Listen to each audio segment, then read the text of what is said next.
Hi everyone, welcome to my channel. இந்த வீடியோவில் நம்ம என்ன பார்க்க போகிறோம்னா accounting concepts, accounting standards, accounting பிரின்சிபல்ஸ்னால் என்ன, இது எதனால் வந்தது, இந்த இதெல்லாம் பற்றி பார்ப்போம். போன வீடியோவில் நம்ம என்ன பார்த்தோன்னா அக்கௌண்டிங்னா என்ன, அதில் என்னென்ன அக்கௌண்டிங் சைக்கிளாக என்னென்னு பார்த்துருப்போம். அது போன வீடியோ பார்க்காதவங்களுக்கு நான் சொல்லிடுறேன். அக்கௌண்டிங்னா என்னென்ன. அக்கௌண்டிங்கிறது வந்து it is an art of recording. ஒரு பிஸ்னஸில் நடக்கக்கூடிய டிரான்சாக்ஷன்ஸ் எல்லாத்தையும், மணி ரிலேட்டடான டிரான்சாக்ஷன்ஸ் எல்லாத்தையும் நம்ம ரெக்கார்ட் பண்ணி அதுலேருந்து ப்ராஃபிட் எவ்வளோன்னு கண்டுபிடிக்கிற இந்த ஒரு ப்ராசஸ். ப்ராஃபிட், அதுக்கப்புறம் நம்ம ஃபினான்ஷியல் ஸ்டேட்டஸ் என்னென்ன இருக்குது, ஒரு கம்பெனியில் க்ரோத் ஆயிருக்கா என்னன்னு சொல்லிட்டு பார்க்கறதுக்குலாம் தான் அக்கௌண்ட்ஸ் ரொம்ப யூஸ் ஆகும். அது மாதிரி நீங்கள் அக்கௌண்ட்ஸ் நல்லா தெரிஞ்சுக்கணும்னா அது முதல்ல அக்கௌண்டிங் கான்செப்ட்ஸ்னால் என்னன்னு தெரிஞ்சுக்கணும். அதுக்கப்புறமா அக்கௌண்டிங் பிரின்சிபல்ஸ்னால் என்ன, அக்கௌண்டிங் கன்வர்ஷன்ஸ்னால் என்ன, இதில் இந்த பேசிக் செஞ்சால் தான் உங்களால் அக்கௌண்ட்ஸே போட முடியும். அப்படி பார்த்தா அக்கௌண்ட்ஸில் ஃபஸ்ட்டு எதுக்கு இந்த அக்கௌண்டிங் கான்செப்ட்ஸ் வரணும் அது ஃபஸ்ட்டு தெரிஞ்சுப்போம். உதாரணத்துக்கு நீங்கள் வந்து ஒரு அக்கௌண்ட்ஸ் வந்து நீங்கள் ஒரு கம்பெனி வச்சுருக்கீங்க, நீங்கள் ரெக்கார்ட் பண்ணுறீங்க. இது மாதிரி தினமும் நடக்கிற 25 ட்ரான்சாக்ஷன்ஸு, இதெல்லாம் அக்கௌண்ட் இவ்வளோ விற்றுருக்கோம், இவ்வளோ சேல்ஸ் பண்ணியிருக்கோம், இவ்வளோ பர்ச்சேஸ் பண்ணியிருக்கோம், இது எல்லாத்தையும் ரெக்கார்ட் பண்ணுறீங்க. சரி, ரெக்கார்ட் பண்ணிட்டு நீங்கள் வந்து 3 அக்கௌண்டன்ஸ் கிட்டே எடுத்து தரீங்க. 3 அக்கௌண்டன்ஸும் தெரியுன்னா ஒவ்வொருத்தரும் ஒவ்வொரு மாதிரி அக்கௌண்ட்ஸ் போடுவார். ஒருத்தர் என்ன பண்ணுவார், ஒருத்தர் வந்து சின்ன சின்ன எக்ஸ்பென்சஸ் எல்லாம் வந்து கண்டுக்க மாட்டார். அவர் வந்து எதுக்கு இந்த எக்ஸ்பென்சஸ் எல்லாம் கண்டுக்கணும், இது நம்ம நெகோஷியேட் பண்ணிக்கலாம், இது தேவையில்லைன்னு சொல்லிட்டு விட்டுருவார். ஆனால் சில அக்கௌண்ட்ஸஸ் இன்னொரு அக்கௌண்டன்ட் வந்து இல்லை, இந்த சின்ன எக்ஸ்பென்சஸும் நம்மளுக்கு இம்பார்ட்டண்டானது அதையும் சொல்லிட்டு அதையும் ரெக்கார்ட் பண்ணுவார். ஒரு அக்கௌண்டன்ட் வந்து இது மாதிரி ஒவ்வொரு அக்கௌண்ட்டும் ஒவ்வொரு அப்ரோச்சும் ஒவ்வொருத்தரும் ஒவ்வொரு மாதிரி அக்கௌண்ட்ஸ் பண்ணுவாங்க. இது மாதிரி போடும்போது என்ன ஆகுதுன்னா நம்மளுக்கு ஃபினான்ஷியல் டேட்டா சேமாக வராது. அட்லீஸ்ட் அதாவது கடைசியில் ப்ராஃபிட் எல்லாருக்கும் சேமாக வராது, ஒவ்வொருத்தரும் ஒவ்வொரு மாதிரி இருக்கும். இப்போ நம்மளுக்கு தோணும் என்னடா இது ஒவ்வொருத்தர் ப்ராஃபிட்டும் ஒவ்வொரு மாதிரி வருது, இப்போ நம்ம எந்த ப்ராஃபிட் வந்து நம்ம எடுத்துக்கிறது, எந்த ப்ராஃபிட் தான் ஒரிஜினலான ப்ராஃபிட்டு.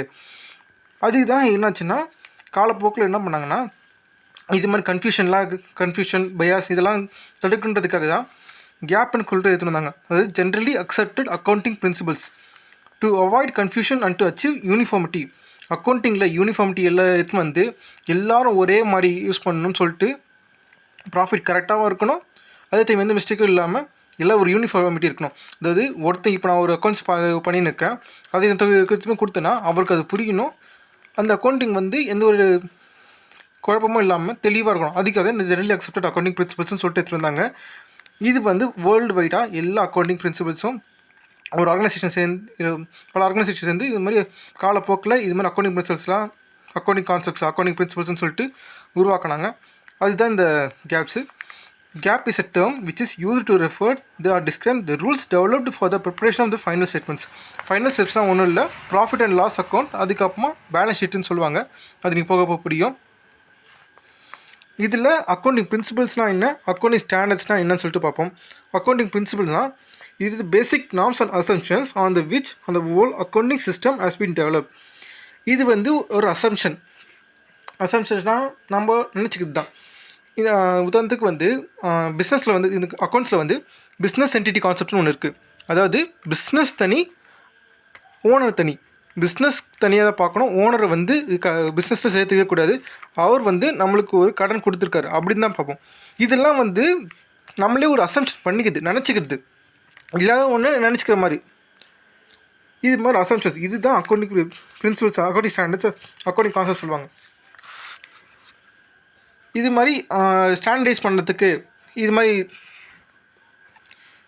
ஸ்டாண்டர்டைஸ் பண்ணுறது வந்து இன்டர்நேஷ்னல் ஃபினான்ஷியல் ரிப்போர்ட்டிங் ஸ்டாண்டர்ட்ஸ்னு சொல்லுவாங்க.